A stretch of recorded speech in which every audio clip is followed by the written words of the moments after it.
tag, you're it. Oh, you got me. Tag, you're it. Oh, you got me. Tag, you're it. Nigger. What? Whoa. Johnny, why'd you call me that? That people only say that in like bad movies like The Color Purple. Why'd you call me that, Johnny?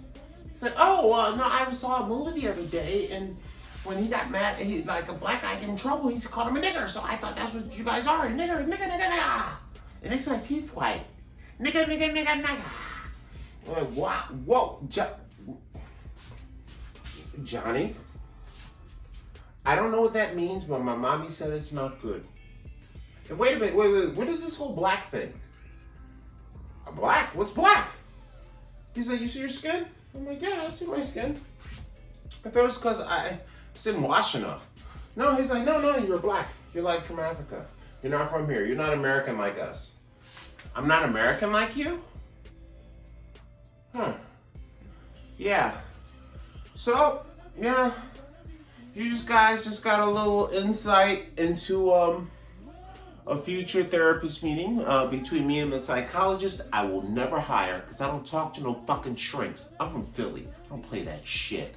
But welcome to episode 7 of Cat Poop Crazy Carl. This is called the Wake Up Call. That's right. Wake up! And the Wake Up Call brought me to so many different things. You know what the second part of Wake Up Call, because I always subtitle my stuff? Deep changes. Because one thing I learned in life is that a wake-up call will bring you to some deep changes. It'll change your direction. I've only seen humans change with a wake-up call. So, as you know, all these videos start off with an intro, a premise, the basic concept of what I'm going to talk about in most of the scenarios I'm going to discuss in this TED Talk on Weed style video that I do for episode 7 of Cat Poop Crazy Car. We'll deal with that later. So, on this one, on the intro, which is normally the fairly boring part, I'm going to tell a partial story about the first time I got my true wake-up call, and I realized that the culture that I was raised in was not everybody else's culture. So, I kind of knew it when I was a kid. I knew it with Michael Jackson. I knew it with music. I knew it with some other stuff. I knew it when I saw All in the Family with Mr. Carroll. I knew it when I saw the Jeffersons, but I didn't really know it, right? And then one day, I finally went to college. I went to Hampton University in Virginia. And when I don't know if you guys know, there's a young lady named Kendra G, who's very famous right now online, who went to school with me also. She was a couple of years behind me. I tried to get her phone number. She would not talk to me at all. She was like, get that big motherfucker away from me. Like, she wasn't having no parts of Carl. But that's a whole story. So anyway, I got to Hampton University, and it was the first time I was outside of Philadelphia. If you do not know, Philadelphia is a majority black city. It is 40% African American. There's about 2 to 3 million people there in the city, and if you count the suburbs, more. And I believe there's about 1 million, maybe a little more black people. The next largest black population in this country is in Chicago, which actually has a lower percentage of overall people, but more black people in that location, which is Chicago. But Philly is second on the list for total African Americans in the city.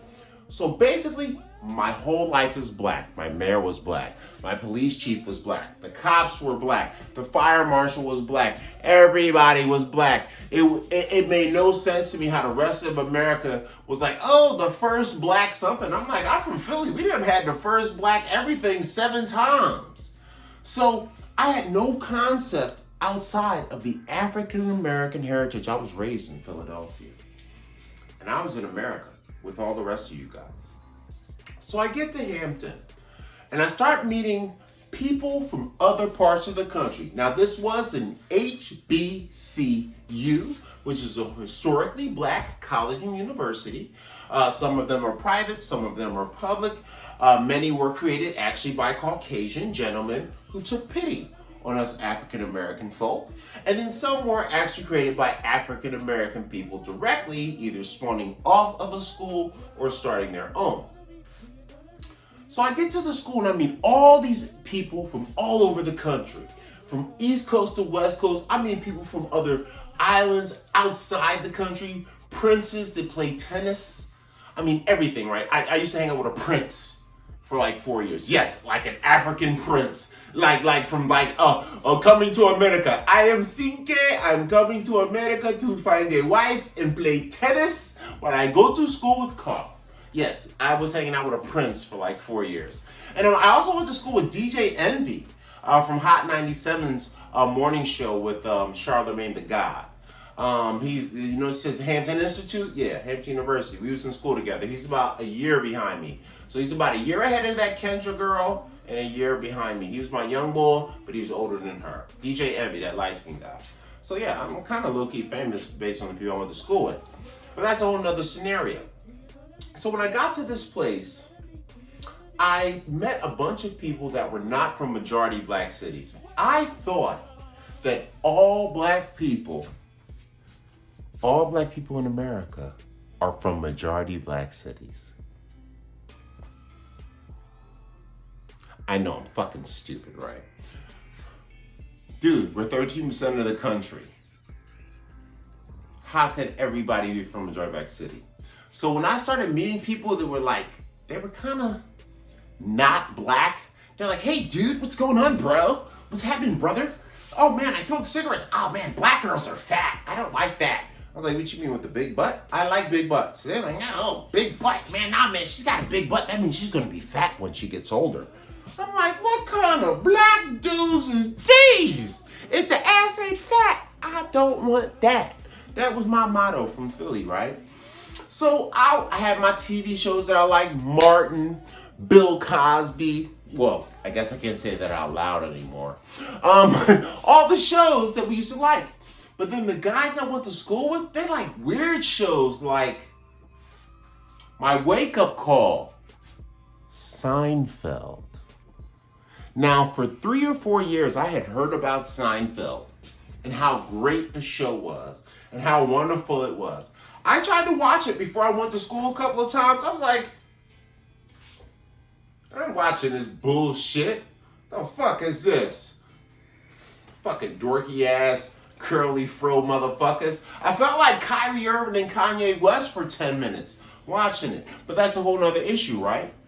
So I'm not watching this shit. So then I got a roommate that loved Seinfeld. His name was J-Man. I'm not going to say his real name. He's from Maryland. He was from, and he wore those little bell-bottom things, and he was a black guy, but he's from a white area, and so he liked a mix of things. And he used to talk real like, yeah, man, Carl, man, and he was my roommate. But they matched us up based on our personalities, so our personalities matched, even though he wasn't from a black place. That's deep, right? That's deep. So he told me, nah, this is my favorite show. You don't get it, Carl. This show is dope. This is the best show ever. Carl, you don't know nothing. So, of course, over time, I started watching Seinfeld with him.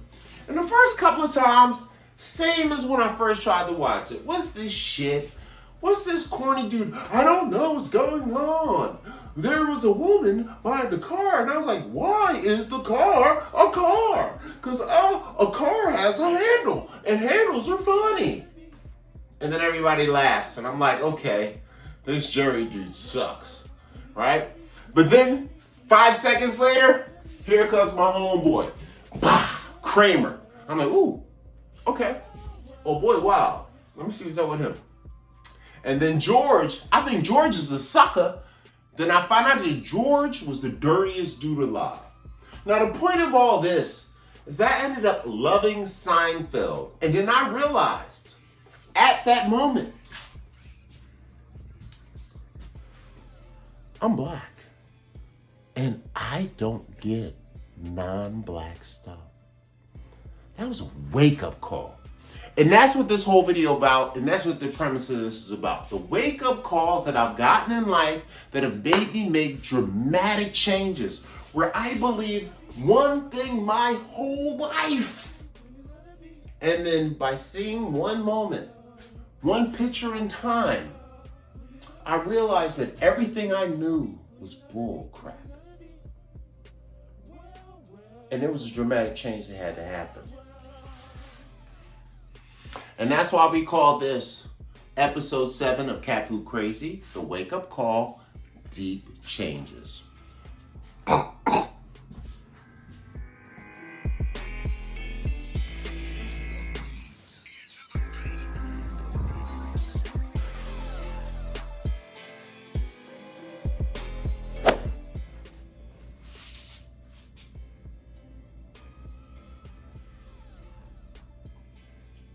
Hey boy, why don't you come on out that house?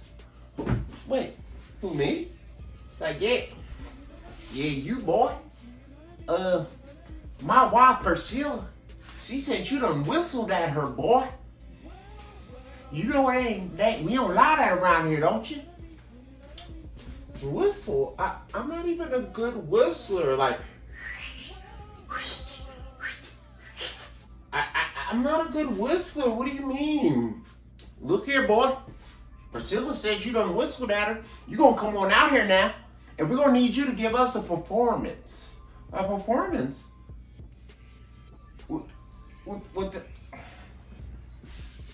A performance? With that, with this? Well, what's this? Boy, that's your necktie. Oh, wait. Fucked it up. Boy, that's your necktie. Okay. Well, mister, I don't know what's going on with this Priscilla thing, but all right, I'll be back. I gotta get dressed. Get my shirt. Get my tie. All right. I think I'm ready to go talk to them. Oh, wait, I forgot something.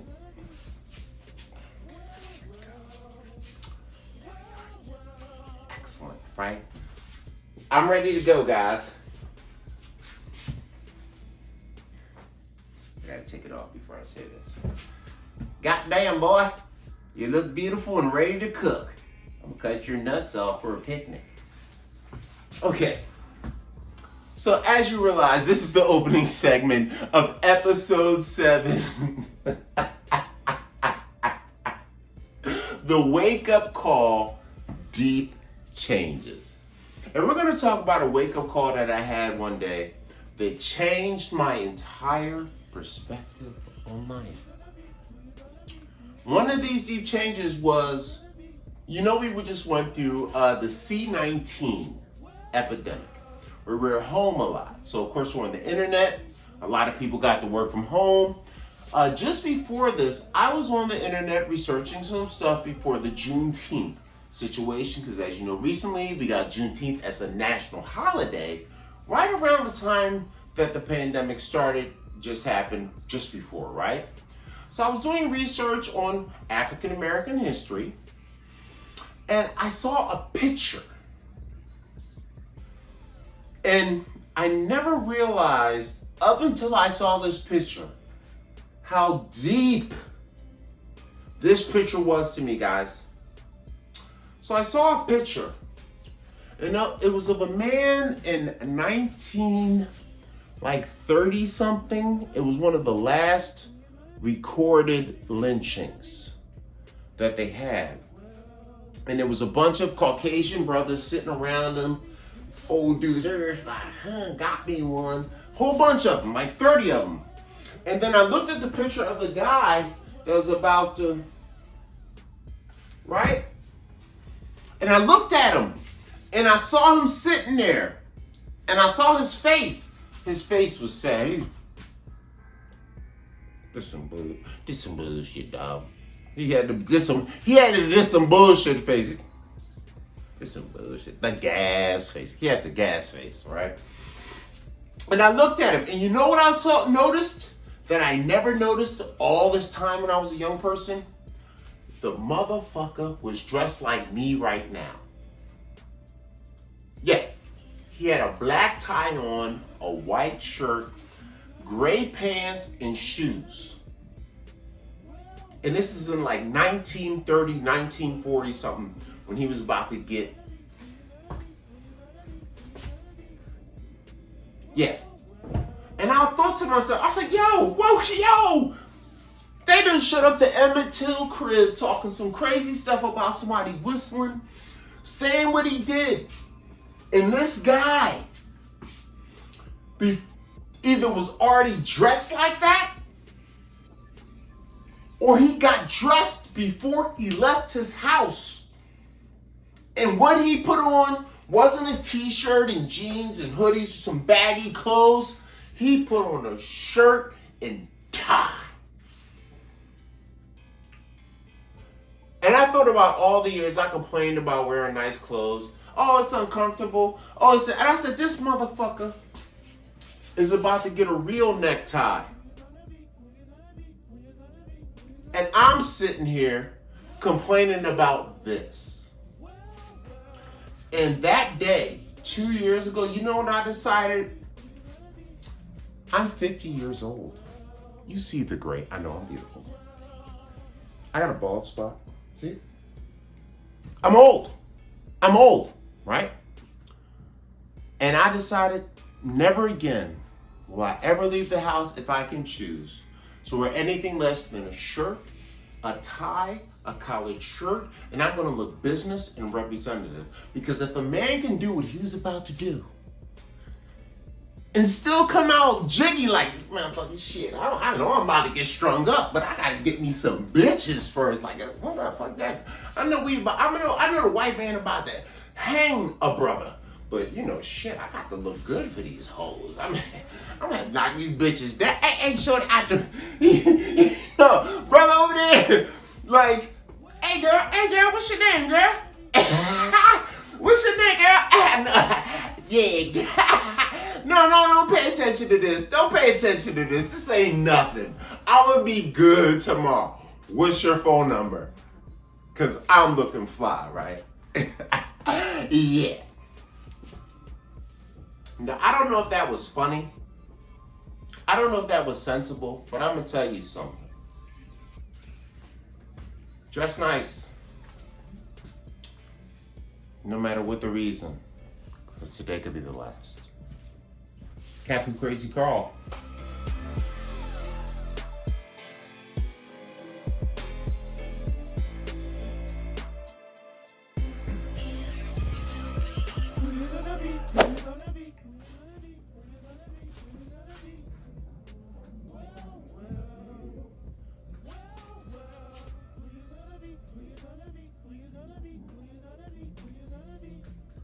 Whew. All right, you guys, welcome to part 2 of episode 7, the wake-up call, deep changes on Cat Poop Crazy Carl. So we're back again for another talk about something that fucked me up and changed my whole perspective on things. It was a wake-up call. So this one right here is when I realized I'm not a little kid, and being a little kid is pretty cool. Let's talk about it. So, like most people, I had what they call a mother. Now, unlike Jesus, I was not an immaculate birth. My dad did not use a condom. But so I'm here, right? And I had a mom. Now, this woman, she eventually, she decided that my father wasn't an appropriate teammate in my later years, and went it alone. And even when we were younger, when he was still there, she used to be getting us together in the morning, getting my lunch, getting my stuff together, getting my food, getting my little school project before I went to school together, everything organized. Mind you, she's got to work, she's got to help pay bills, she got to help her man, and she got the kids, right? She's doing all this stuff. My mom is like a fucking circus monkey. She just was whoop, whoop, whoop, whoop, ah, ah, whoop, whoop, whoop, whoop, whoop, whoop, whoop, whoop, whoop, whoop, whoop. My mom was like a goddamn circus monkey trying to be a good woman, right? And she's running around doing everything. But every once in a while, and this happened 2 times freaked me out, right? She's getting me ready to go to school. She's getting ready. And right before I went to school, I lived across the street from my school. So my mom didn't have to take me. So she would just get me ready and leave to go to work. And then I would go to school, but she would get me ready. So one time she got me all ready. I'm like, yeah, I'm ready to go to school. I got my little lunchbox. But you know, I got the He-Man lunchbox with the She-Ra bitch on it because I had a fetish. I didn't know it. And then my mom got me all set up with my sandwiches and shit. And then she goes to walk to the front door. And my dude, my mother didn't have no motherfucking shirt on. She had her bra, her pants, her shoes, her stockings. So she had everything else on. Had her purse over her shoulder. Had her keys in her hand. And she's like, all right, CJ, I'm about to go to work. And she was in her bra with no shirt on at all. And I'm like, Mom? Dude, you might want to put a shirt on before you leave. And my mom looked down at herself. And she was just like, oh my God, CJ, I didn't even know I didn't have a shirt on. Oh my God, where am I? I was about to leave the house like that. Oh my God. And she looked, and I was looking at her. She ran upstairs to go put a shirt on. And I was like, working done drive this bitch crazy. Like, and I was like, oh my God, is this what it's like to be an adult? Am I gonna be so fucking scattered, having to work and pay bills, that I'm not gonna wear my underwear? Am I just gonna walk outside with my ding-ding out like a man? Like this, I'm going to work, honey. Just swinging everywhere, like my mother? She did this twice, and I had to stop her from leaving the house.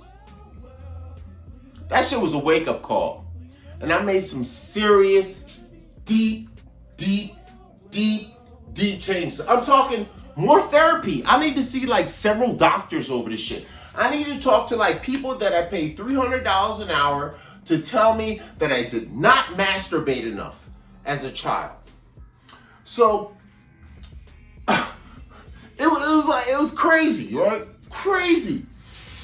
And then I realized I made a change. So just like the last one, I saw my brother in the picture, I made a change.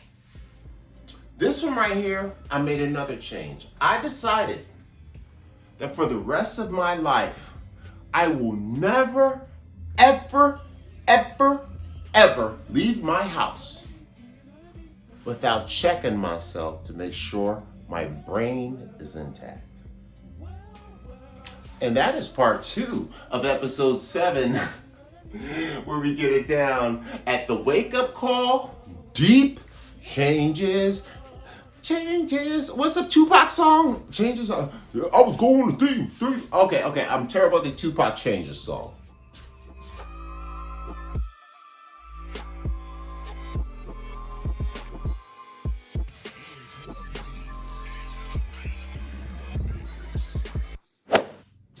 Now, Yesenia, you stop that right now. That's not right. You're being mean to everybody else. She's like, what? Mr. C, my dad says I am never wrong because I am a Puerto Rican princess. So, whatever. And I'm like, you're not my child, so I can't hit you. And welcome to part 3 of Cat Poop Crazy Carl, episode 7, the wake up call, deep changes. And now we're going to talk about another deep change that I had. This deep change that I had was that, guys,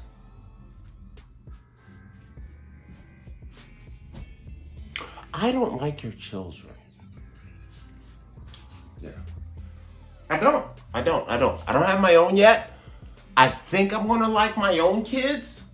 But from the judgment of your children, how I turned out, look at me. I don't like anybody's kids, but I don't know yet. But for now, I've worked.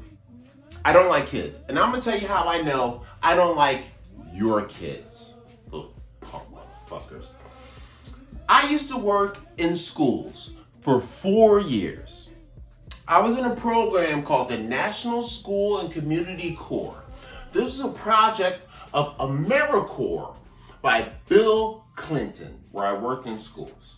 And I worked in one of the most ghetto schools in Philadelphia at 3rd and Duncannon and whatnot. And this school was wild. It had a 75%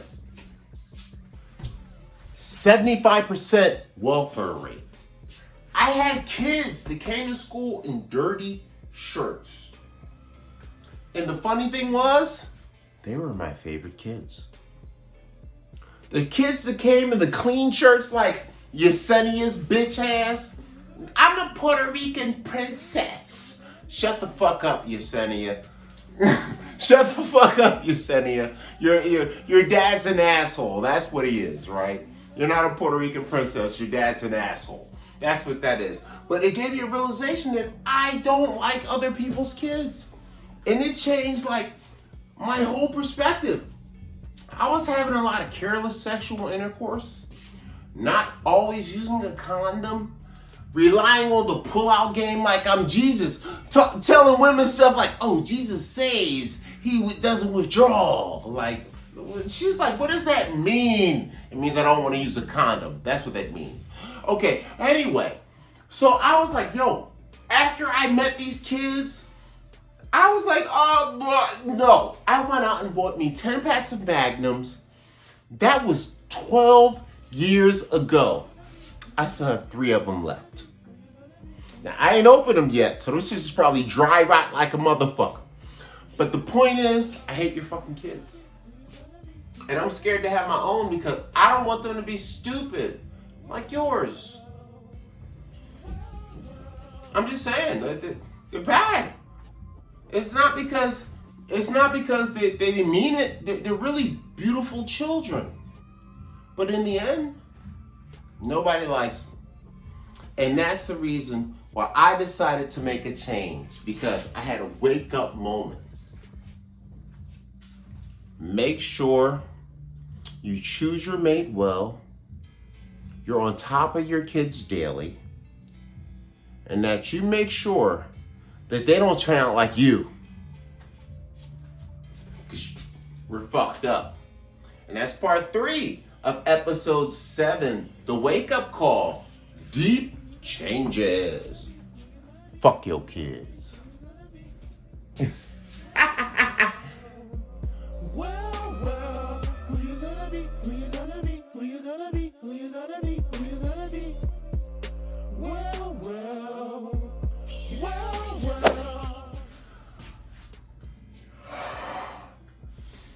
Ooh. Oh, man. It's a tough morning. God, I don't feel good today. You know, I'm gonna call out from work. I don't feel like even going today. I'm gonna just stay home and chill and whatnot. Dead. Yeah, that's right, guys. Welcome to part 4 of Cat Poop Crazy Carl, episode 7, the wake up call, deep changes. What is this next deep change? You saw my simulation. I decided to take a break and not go to work, not make money to get food, and not hustle. Now, you may have seen some of my other videos where I compare us to animals. Because humans, we are mammals, and mammals are animals, right? Well, one thing I was thinking about was a deep realization I had that changed my life. Changed my life. As I was watching a nature show, and one of the intros to the nature show was, he was like, the purpose of nature is to run faster. And then you must run faster than those that run faster than you. And you must do this when the sun rises and the sun falls. And I was like, the fuck is he talking about? And then I realized, we, the human mammal animal, I can sit in my apartment and I can take the night off. I can take the day off from work. I can do a vacation, and I'm fine, right? I still got food. I still eat. I still got light. I can go buy sex if I want it. Tijuana is only 2 hours that way. Okay, you guys might not know what that means. The point is, we're good. But if I were like an animal, a cheetah, a lion, a bear, a mouse, you know what they can't do? They can never take a day off, or a vacation, or time out. Because if they decide, I don't feel like going to hunt right now, they will die. If they feel like, I don't feel like hiding right now before I go to sleep, something will eat them. There is no break. There is no time where you are ever off. The hustle is eternal in all mammals but us. And you know what that made me realize? Which was my moment of clarity, my wake up moment. When I got woke, when I got it, and I had to make a deep change, I realized, you know what, dude? So what, you're tired. So what, you are sick. So what, nobody likes you. So what, nobody cares what you create. Do it anyway. Because if you don't, you will die.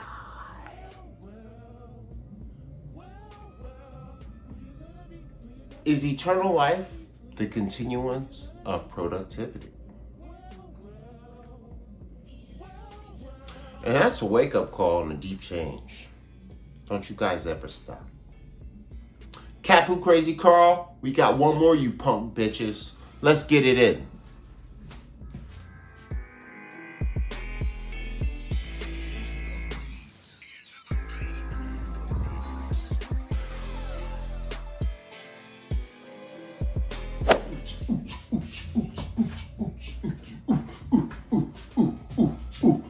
Oh, hey, nice to meet you. Oh, you're from Bakersfield, California? You seem really cool. Let's hang out.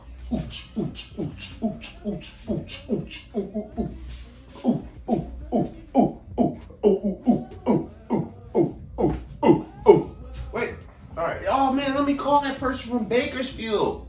Where'd they go? Huh, anyway, let me call them.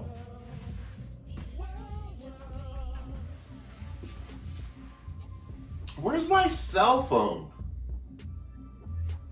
Ugh. Yeah. I don't know if you understand that skit right there. But if you're from California and you heard the name Bakersfield, you understand why my cell phone is missing, even though I'm recording on it right now. Let me tell you something. This is the final part of episode 7, the wake up call, deep changes. And this is another thing I realized that I never expected as I got older. I'm from Philadelphia, if I haven't told you 100 times, and that's a big city. The 5th biggest city in the country behind Phoenix, Arizona, and we used to be the 4th until a couple years ago. In the country. You know how many cities there are in the country? We were the 4th, and now the 5th biggest city. That's where I'm from, right? So I assume that if you're not from New York, LA, San Fran, Miami, you can't fuck with me, right? I'm a real one, right? I'm from Philly, cuz 4th, 5th biggest city in the country. We the 5th loudest motherfuckers in the country, right? So I started hearing things and living life. And I used to think that everybody that was from a big city was the hardest motherfucker on the planet. And I moved to LA a few years ago. Same concept. If you're from the city, I assume you're the baddest motherfucker. Well, guess what my wake-up call was? My deep change came. The baddest motherfuckers aren't in the big cities. They're not in the heart of Chicago. They're not in the heart of Philly, New York, Miami. Okay, well, Memphis, Tennessee is done. So all of Memphis, Tennessee is fucked. But everywhere else, it's not the heart. You know who it is? It's the people from the suburbs. It's the people from the small cities on the outside. It's the people from Norristown, Pennsylvania, Conshohocken, Coatesville, Pennsylvania, Harrisburg, Pennsylvania. Not Philly. We're crazy. But the people in the suburbs, they chop people up, they shoot up everything. In California, most of the worst crimes don't happen in downtown LA. They happen in the suburbs of LA.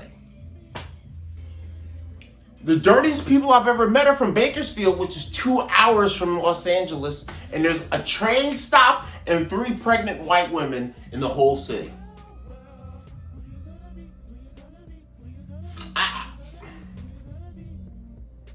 One time, I used to go to the Comedy Store. I performed at the Comedy Store for 10 years.